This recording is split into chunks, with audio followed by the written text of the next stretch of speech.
I want to thank the class of 2016 for allowing me to have this distinct honor. I wouldn't be here but for your trust, and I sincerely appreciate it. I also want to thank Dean Chen and all of the other esteemed deans. I know I've spent many hours in their offices, whether it was to see Dean Rothman for life advice, or to see Dean G to beg her for a class schedule alteration. They have all contributed greatly to our collective experience here at Rutgers. I also want to thank all of our guests, friends, and families for making the trek into Newark for this momentous occasion. Take note of everyone around you, as you never know when you may need a good lawyer. I also want to thank my mom and dad, my grandparents, and my entire family for their unending love and support. I am such a baby. Woo!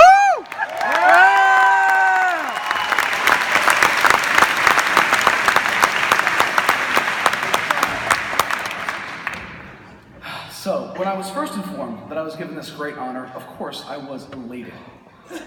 But after the excitement of knowing that I would be the graduation speaker died down, I realized I didn't know what I was going to say at all. So I did what any good law student would do. I conducted a license nexus search. But even with all the appropriate terms and connectors, it failed to produce any meaningful results. So I reflected upon these past 3 years instead. I thought of what was most important. Throughout these years, we have been taken/forced to a level of intellectual challenge like I've never experienced. We've endured a constant and enormous influx of new information and a new way of thinking for 3 years straight. And although what I have learned is very important to me, who I have become is more important. Never before have I pushed myself to such extreme limits. I'm sure I speak on behalf of the class when I say that we have persisted through great challenges, through overwhelming fear, through massive snowstorms and full parking decks. And we never gave up.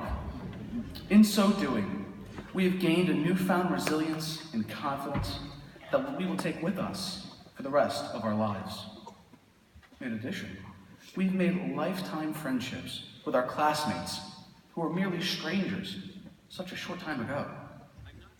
We not only learned the law together, but some of us actually began to practice it through our fantastic clinics, our field placements, and our judicial internships. Throughout it all, we were nurtured and bolstered by the staff and faculty composed of excellent professors, librarians, deans, financial aid staff, and officers of Rutgers security. And you really can't put a price tag on that. Well, actually, it's a little over 22 grand a year for your New Jersey resident, but who's counting? Something I hear a lot about in regard to our generation, Generation Y or millennials, as though we are composed of a people with an unearned sense of entitlement. I am consistently told that we are not willing to work hard like our parents and grandparents did.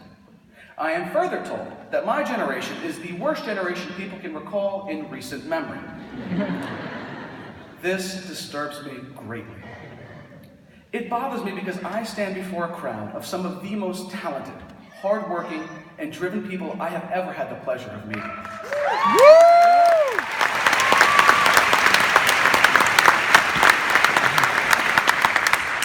We have been thrown against a grade curve that tells us, students who have never gotten anything less than an A in our entire lives, that a B is something to be proud of. We have been ushered into a legal market that is heavily saturated, where only the best applicants from the best schools have a shot at getting the job. If we were to believe those people who spoke so poorly about our generation, we should have just thrown our hands up and quit right then. If they were right, none of us would be here. Despite their words, despite their doubts, we got A's. Some of us got A+. We have phenomenal jobs lined up in both the private and public sectors. We have earned the right to call ourselves graduates of Rutgers Law School.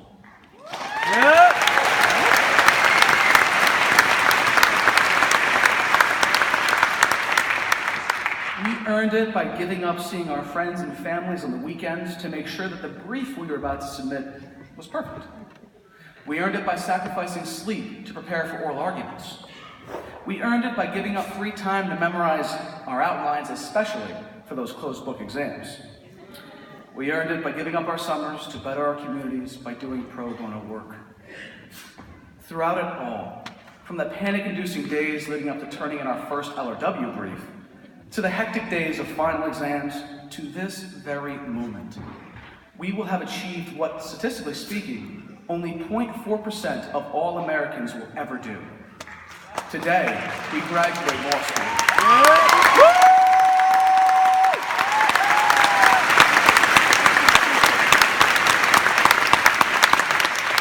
We will all go forth to do great things from here on out. Some of us will become leaders in our communities, politicians, and judges. Some will fight the good fight when all the odds in the world are stacked against them. I know that we will continue to face adversity, not only in our professional lives, but from society as a whole. We will show the nation that we are not part of a generation born of entitlement and a lackluster work ethic, but as a generation that will change the world. While you're out there shaping the world, I have 3 things for you to keep in mind. First, remember the power that you wield and the responsibility that comes with it.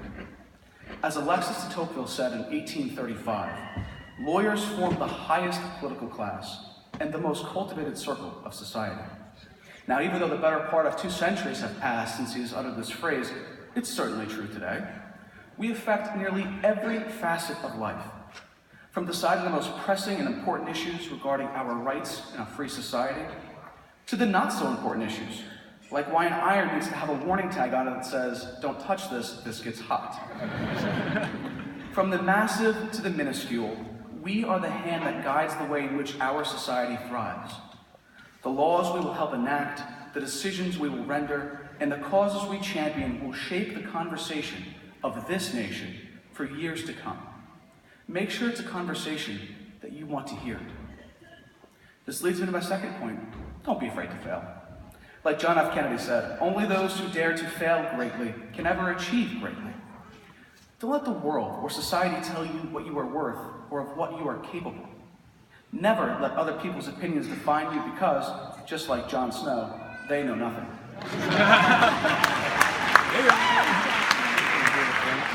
Whatever your dream is, whatever your passion, you gotta fight. Fight with everything you got. But don't forget to enjoy the process. I have grown to love the process of becoming a lawyer, and I know through being humbled by law school that mistakes are bound to happen, but it's okay. We're all human. The important point is that we learn from them. After all, a smart person learns from their failures, but even better, a wise person learns from the failures of others. If we stay open to continually learning from our setbacks and remain teachable, we will become not only better lawyers, but better people. Lastly, have fun. I have been told by most of the graduating class in one way or another that I'm the happiest person that they know. And I take great pride in that. After they tell me this, they always ask, "Why are you so happy?" And the truth is, it's because I don't want to look back and know that I spent the majority of my life worrying about things that simply do not matter. So instead,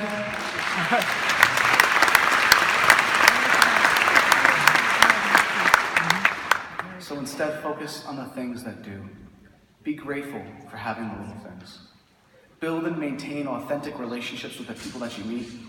Take that extra time to have a conversation with an old friend.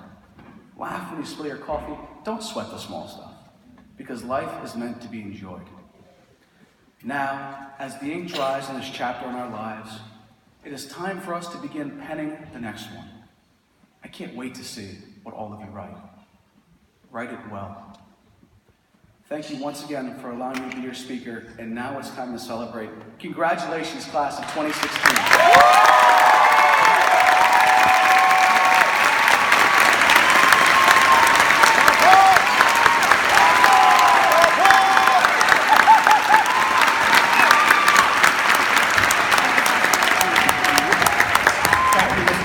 Thank you very much, Mr. Rotella.